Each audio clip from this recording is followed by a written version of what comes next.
Hello everybody! So I have here the side sword number 3 by Kvetun, and I have done a review on the side sword number 1, which I have here. That's the side sword number 1. I don't have the side sword number 2 with me because that was a borrowed sword, so I had to give that back, but there are a lot of similarities between side sword number 1 and number 2 that I wanted to kind of go through anyway. So I have side sword number 1 with me just to kind of have as something to compare with. Anyway, so this is side sword number 3, and I will be talking about this quite a lot and doing an extensive review about the entire product altogether and what my feelings are upon this and how it's dealt within competitions, sparring in general use, and what's happened with it, since having it. I haven't had it that long. I've had it for about a month and a half, I think, something around that anyway. And I had a Wessex League competition I used this for. That's a very good basis of how durable these swords are, because competitions can be quite heavy on your equipment, and things get bashed and things get dented and broken. So I'll go through what I feel about the sword altogether, but for what I usually do, I'll tell you what, just as a background for me, after having done side sword 1, 2 and 3, I do have a fair experience with side swords now. Reginier side swords. I haven't experienced any Siggy side swords yet. I don't think they actually have any. But certainly other products. But Kvetun in general, they do have 5 types of side sword. So I'll do 1, 2 and 3. 3 is here. I don't have access to 4, side sword 4, because it's one of the higher end side swords and quite expensive, and so is side sword number 5.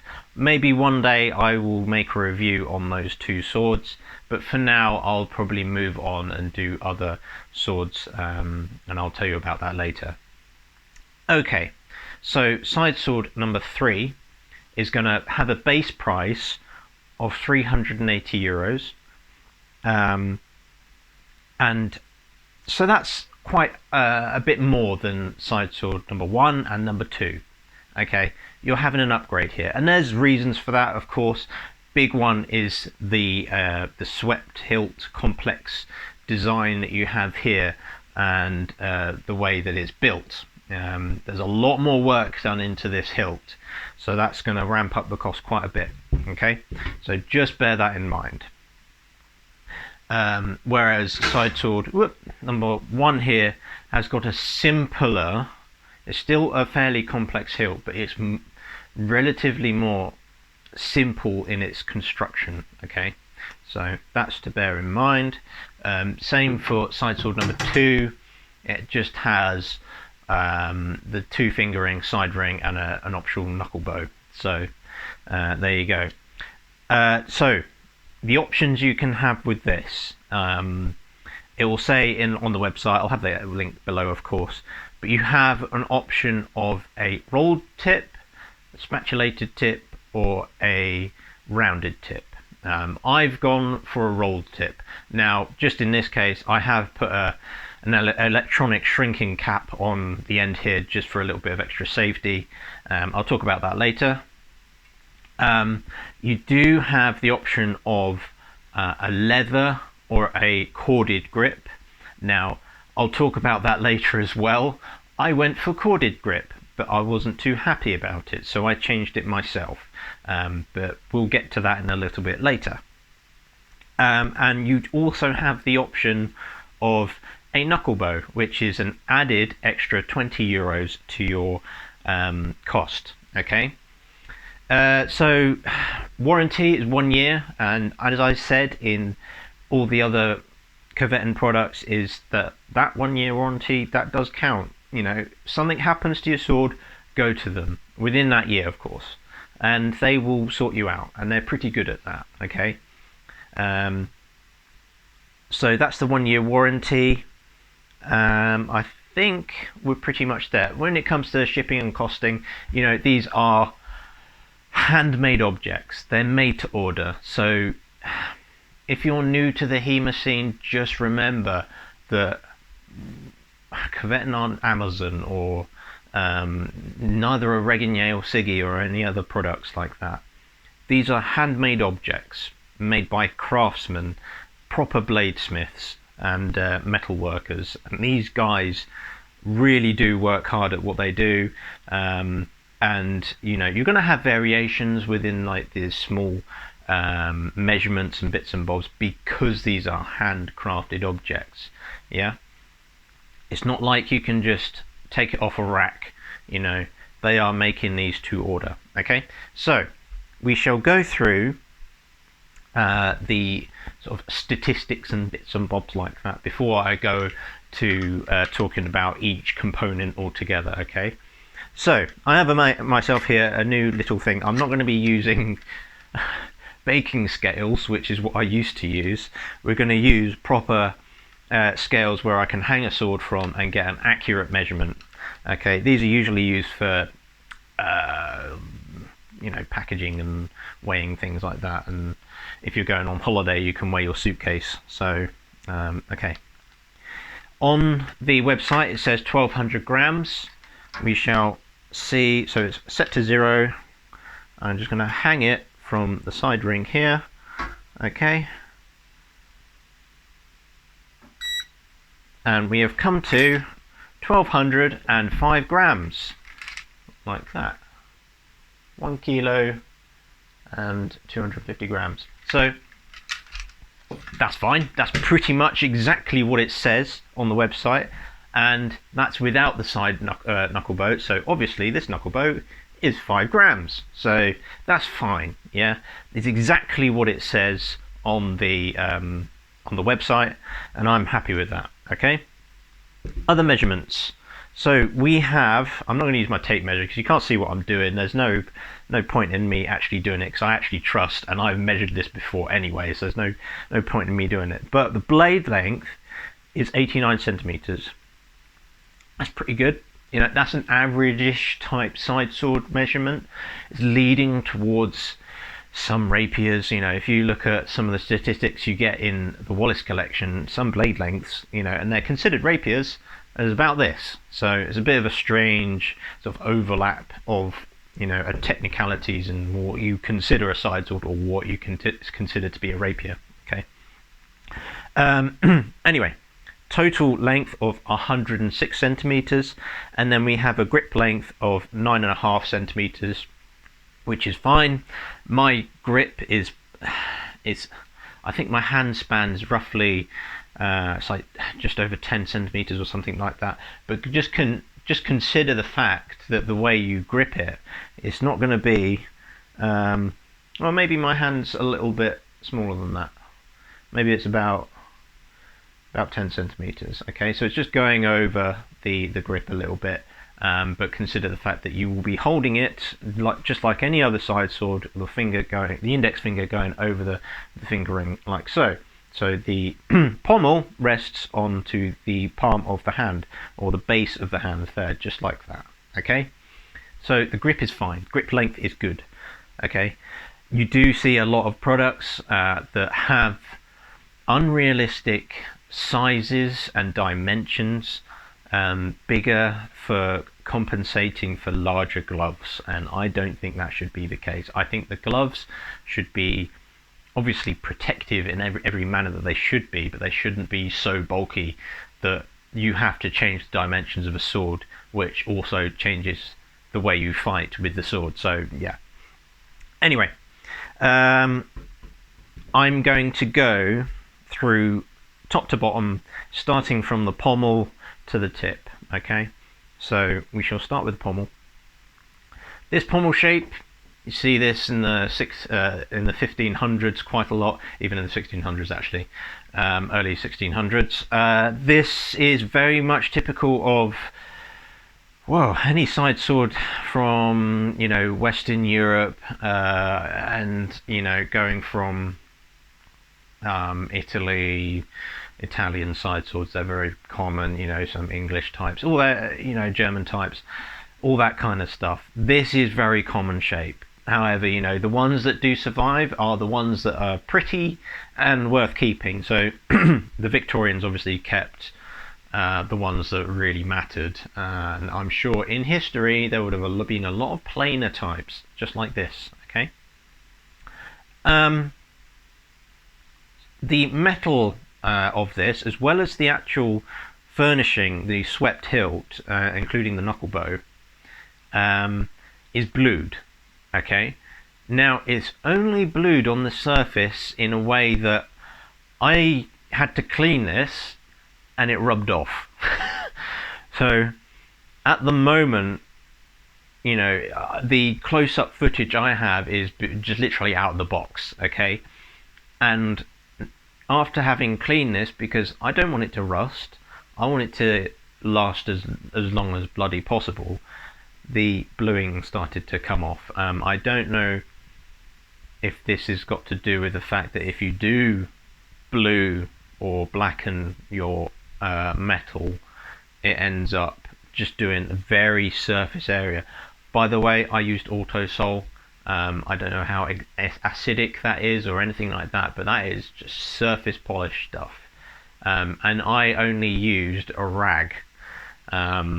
I didn't use anything like sandpaper or any kind of like felt pads you put onto a drill that I've done in the past. I literally used a rag and some Autosol, and this bluing stuff came off. I don't really mind, to be honest. You know, it's nice the fact that it was generally a different colour, but and I think it's sort of kept its darker tone, but it's on the whole mainly similar-ish to the blade itself. But I don't mind that, to be honest. But I just wanted to let you know, because that has happened, and I don't want to find, you know, like, I don't want to not clean it like the hilt and find that it ends up getting red rust on it and blotches and things, and it just, I don't want that happening. Okay, so just bear that in mind. If you decide to clean your side sword number 3, the hilt bluing will probably come off. Okay, but yeah, the pommel's great. We have I don't actually know how this is put on. We obviously got a tang going through. It may be screwed on, but it's tight as hell. Yes, yeah, it's screwed on because it's moving a little bit here, and I don't want to move it anymore. I think this might be threaded on. It's definitely not peened on. Okay, and to be honest, it hasn't decided to unscrew after being. Yeah, I think I've had hits onto the pommel, so that's fine. It's quite durable, and it's a good size actually. You do have to consider the size of pommels in side swords because of the way that you want to balance the blade. This is a fair size, okay? I would maybe actually like it a little bit larger, but because of the way this balances so finely, I don't really care. So for now, I think this pommel's good. I like the fact that it's got very slight decorations and lines, just adding a bit more effort made into this product. Okay, it's completely symmetrical, by the way. It's obviously done on a like a ladle of machine made, so it's completely symmetrical. It's not handmade or hand forged like most historical ways of extricating a pommel. Okay, we're gonna go from the pommel and we're gonna go straight onto the grip. Now, consider the fact that I have changed this grip because I wasn't all that happy with it. I'm going to be honest, okay? The type of cord that was used to create the grip, so we have a wooden base, which is fine, very well done. The size and the shape of the grip is fine. It's quite flat, the base, towards where the crossguard is, onto the shoulder of the tang, that area. That's fine. There's no sort of chafing. There's no areas where it's going to cut me or anything like that on the cross guard, but it's quite flat on the top here, giving you very good indexing of the edge of the blade and where the edge of the blade is. So you get good edge alignment with this sword, okay? Naturally with the fingering as well, but it does start to cylindrify towards the pommel, which is fine. That is pretty much with most of the side swords. Maybe not with this side sword number 1, so it is slightly different here. This has a flatter base towards the pommel. This has a rounder, more cylindrical base towards the pommel. Okay, so just bear that in mind. It's fine. It grips well, like the shape of it. Okay, but the cord type slips. It's very slippy. When I was making cuts with my gloves on, and I was just using my Red Dragons, it was okay without the gloves. It didn't slip all that much. When I was making just normal fendentes, normal cuts, it started to slip out of my grip here towards the base, and I was like, well, I've got a competition coming up here. I don't want to be thinking about gripping the blade when I should be thinking about fencing here. So I ended up removing the cord, and I used a cord that I use that is quite more reliable, and it's got a bit more of a grip to it. And I also added a riser towards the center point of the grip here, yeah, just right there, because I wanted to have more purchase onto the grip. It was fine as it was okay, but I certainly wanted a bit more presence in the center of the palm of my hand, so I could really, not say tight grip, but I could have more of a relaxed grip that wasn't feeling like I needed to squeeze so hard, because that obviously affects your fencing type and the way you use the blade. So I ended up adding a riser here. Now, not many side swords that Kvetun have, I don't think any of their side swords have a riser in the center here. I don't think any of their one-handed swords at all have a riser. It is something to consider. You should always look and reflect upon historical types, because they are the guys who use these swords and they developed them and quality tested them to end, and some of the side swords that you do see, not that they don't have risers, but they certainly have more complex types of grips. You get the wire bound stuff and it's spiraled and it looks really fancy and great and everything, but that's obviously going to put the price through the roof. But what I maybe recommend is putting some kind of riser in the center there, or using a different type of cord, because that cord was so thin. I felt that it only took a small cut for it to come and unravel, and it was so slippy. I felt that the way I was cutting, it wasn't helping. Okay, so that's the reason why I changed it. I gave it a nice red color. I've got various cord colors that I can use, but I like red. The riser's just made out of bit of leather, which I cut to shape, glued in place, and I wrapped it just how Kvetun do, just with some glue, and it was fine. Yeah. So that's the reason why I changed the grip on this side sword number 3. Okay, that's enough going on about the grip. Okay, the grip's fine now. I like it. It's doing its job, and I'm much happier with the way that I can fence with it. Okay, we shall move on, because obviously I'm going on quite a bit here. The swept hilt. Okay, this is the sort of wow factor of this blade. You pick it up and you think, oh god, this is really nice. It feels like rapier type thing, but it's still a side sword, and it's not symmetrical. Okay, we have so if the knuckle bow is facing downward, on the right hand side we have 2 side rings, and one that is filled in with a plate. Yeah, so these two side rings, the one that's on the ricasso is slightly smaller than the one that is on the crossguard, and I think they are welded into place, maybe.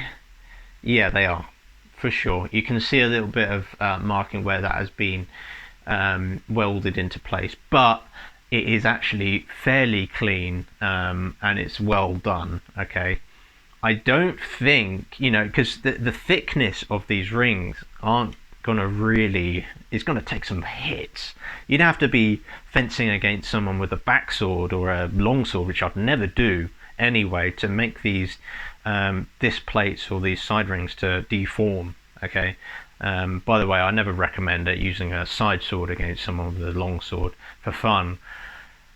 I'd use yeah, I would never do that anyway, just because this would fall apart from a longsword blows, but against another side sword or another arming sword, perfect, great.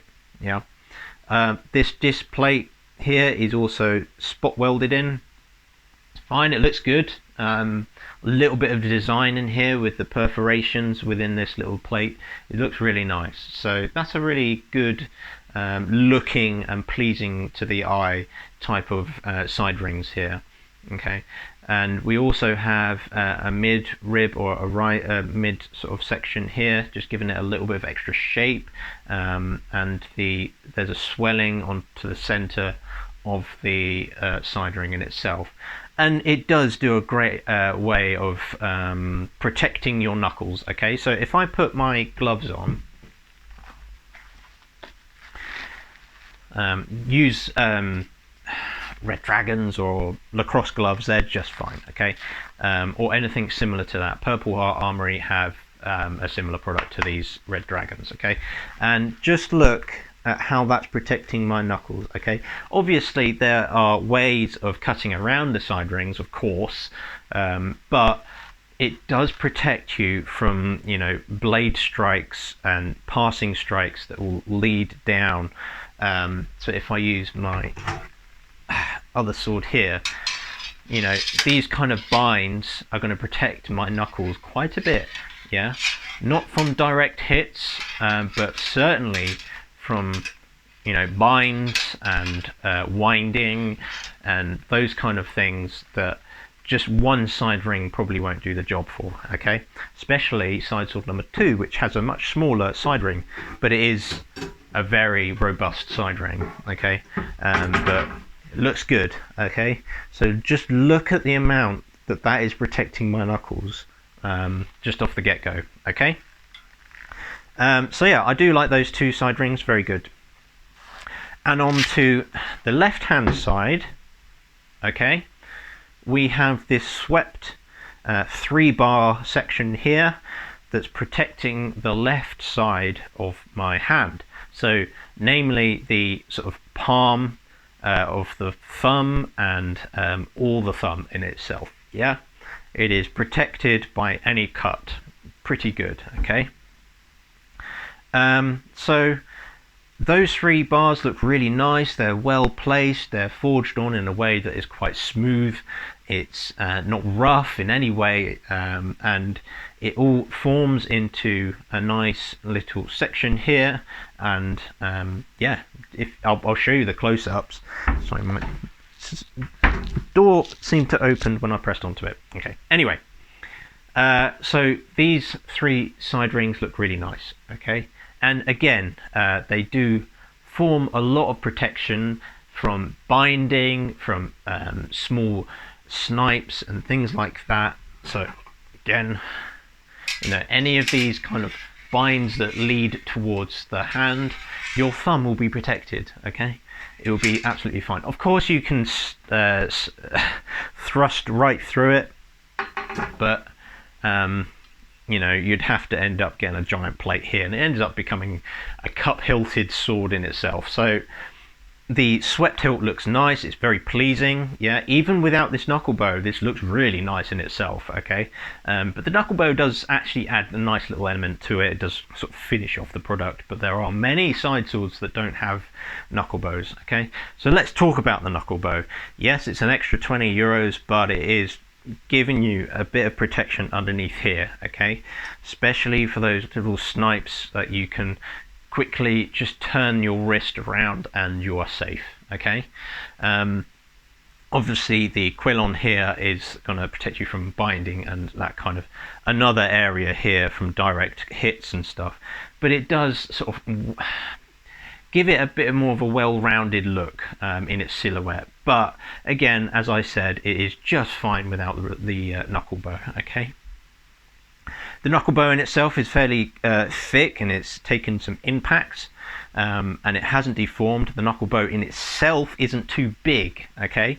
It is so many products out there that have such massive knuckle bows, and the knuckle bow in it is welded on like halfway down the quillon here.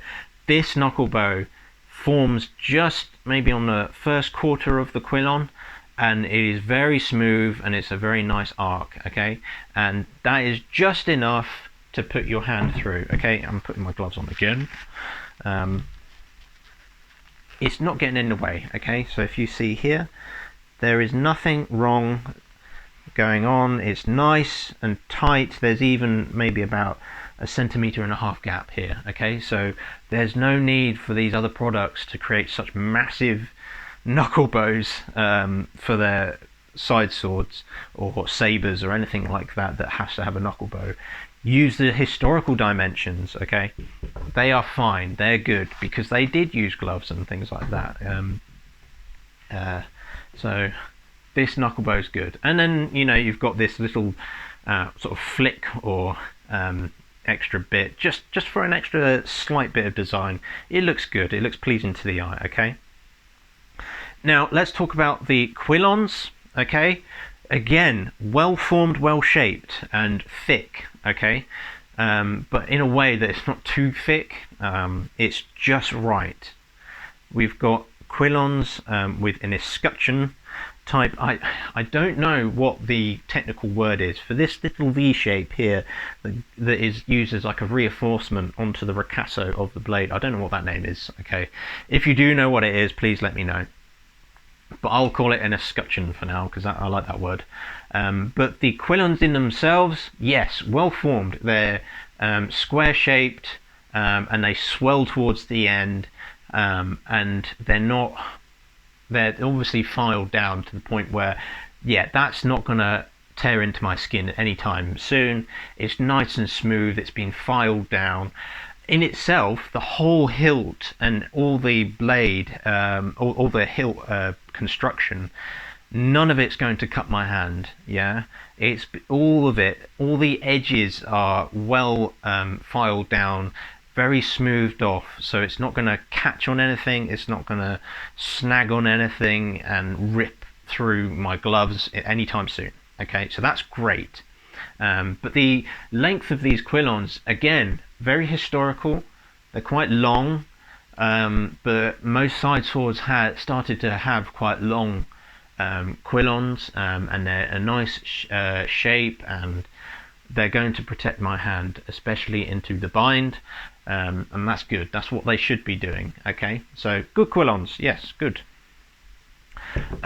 Okay, so we've done the hilt. We're going to move on to the ricasso here. Yes, we've got this stamp as the logo of the Kvetun armory, which is good. The ricasso in itself is quite long, and moving on to the blade is the exact same as side sword number 1, which is why I have it here.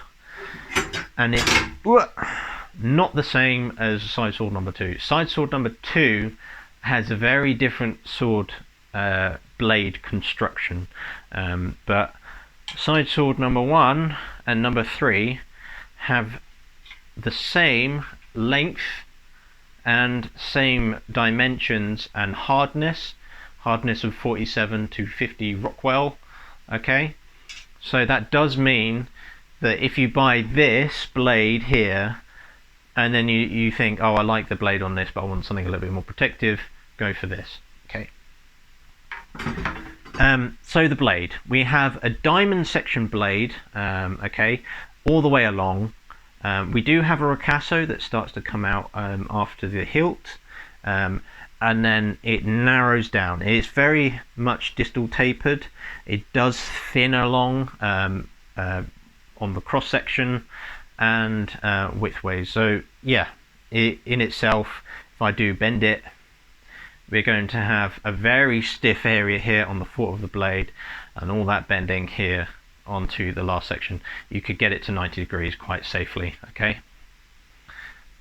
Because these are well-made blades. They're spring steel, and they'll go back to center. You know, I've done some fairly hefty thrusts on these, especially the fact that you can use this almost like a rapier because of the way it's balanced, okay? And you know, you do these thrusts and the sword bends and you're like, oh no, you know, have I bent my blade? No, it's perfectly straight, okay?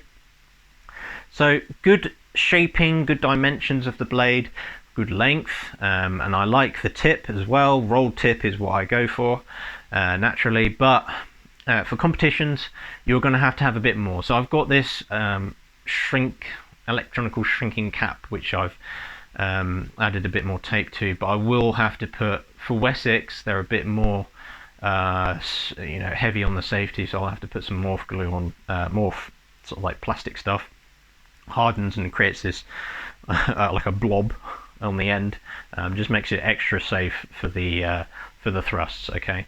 But it's good for cutting as well. This blade, in the way it's balanced, you know, where the balance point is, it's still, I think the balance point is like on this side ring maybe. Yeah, that is so far onto the hilt, okay?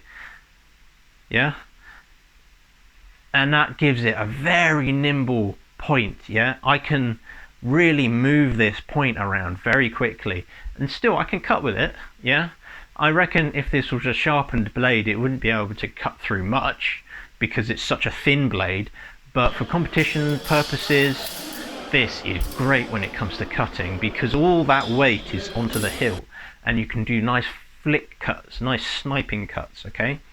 And it also makes it great for the thrust because it's such a nimble point. You can really point and go for it, yeah? That's why I like this blade. That's why I like number one as well, because of the type of blade it has, yeah? I've felt a lot of Reginier blades have very tip heavy type blades, yeah? But this is good, okay?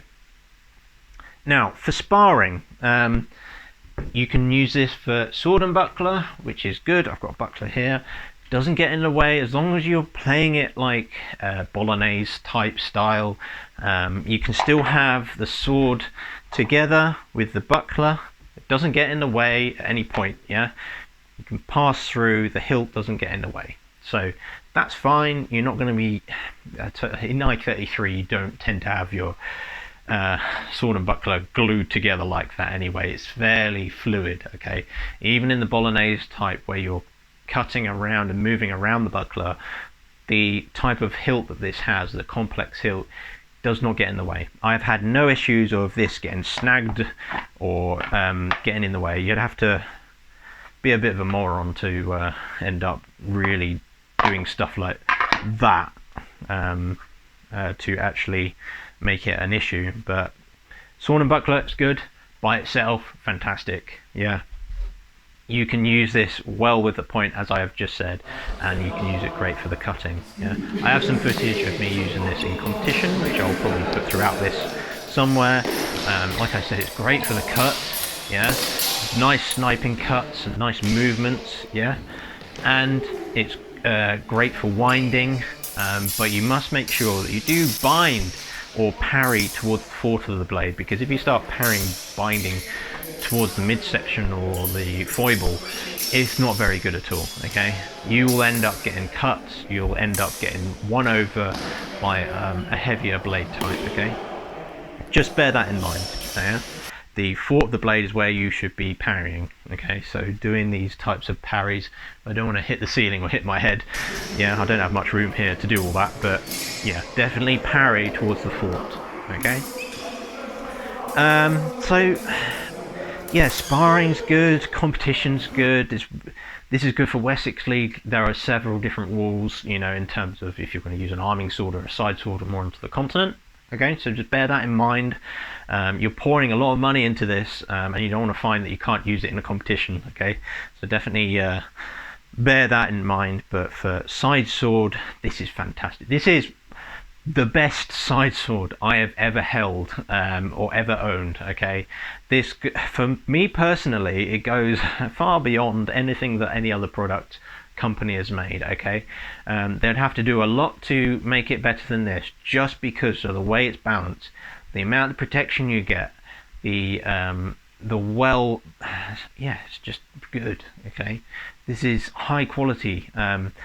I've never had to file this down. I can do this and not cut my hand, so this is very much a good solid blade, but it's safe in the thrust as well, so it's great for sparring. Okay, I think that's about it. So that's side sword number 3. I don't have side sword number 4, as I said earlier, or number 5, because I don't know anybody who's got one, and I don't feel like I'm going to buy one anytime soon. But if I do get my hands on one, I'll definitely do a review on those two. But for now, the side sword number 1, 2, and 3 is more likely for people to buy. Okay, so in the future, I do have another sword by Kvetun that I will review, and that is the Kolishmard small sword, which I have here at my behind me on the table here, and so that will be the next one I will review. That is a Kvetun product, so that's the next one to do. But for now, that's been the side sword number 3. I hope you have endured me blabbering on about this blade, but it is really good. I certainly recommend you getting one if you can. Yeah, it is an extra bit of money, but it does pay off. Okay, this feels great in the hand, and in that case, you know, it's only going to improve on your fencing, and you will probably win some more points, and it will give you the edge when it comes to using side swords and fencing in with side sword. Okay, so yeah, I shall catch you guys on the next one, and the next one will be the Kolishmard small sword. Okay, so yeah, there we go. Have a good one, guys.